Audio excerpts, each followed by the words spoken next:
short answer, I would have to lean towards the no side of things. You always want to err on the side of caution. Now, I hesitate to say that because there are a small number of chiropractors that have taken the correct postgraduate training in neurology and how to manage concussions.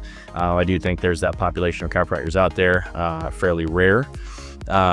So you always want to err on the side of a specialist, be that an MD, DO, maybe it's a chiropractor. Just make sure that who you're seeing has got experience in dealing with concussion, concussive syndrome, so that you're not making sure that in those initial first few days, you're not doing anything to take away from your body's ability to actually heal from that injury.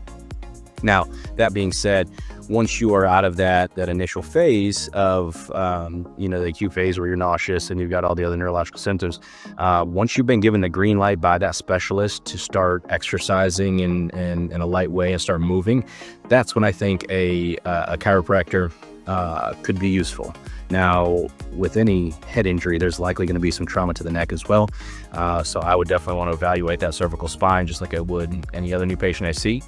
But as far as progressing exercises, somebody who's trained, like our doctors here at Spine Care, in that rehab realm of things, we're going to be able to take that patient safely through a progression of rehabilitation and exercises that get them back to doing things they want to be able to do in a way that doesn't undermine their healing process from that concussion.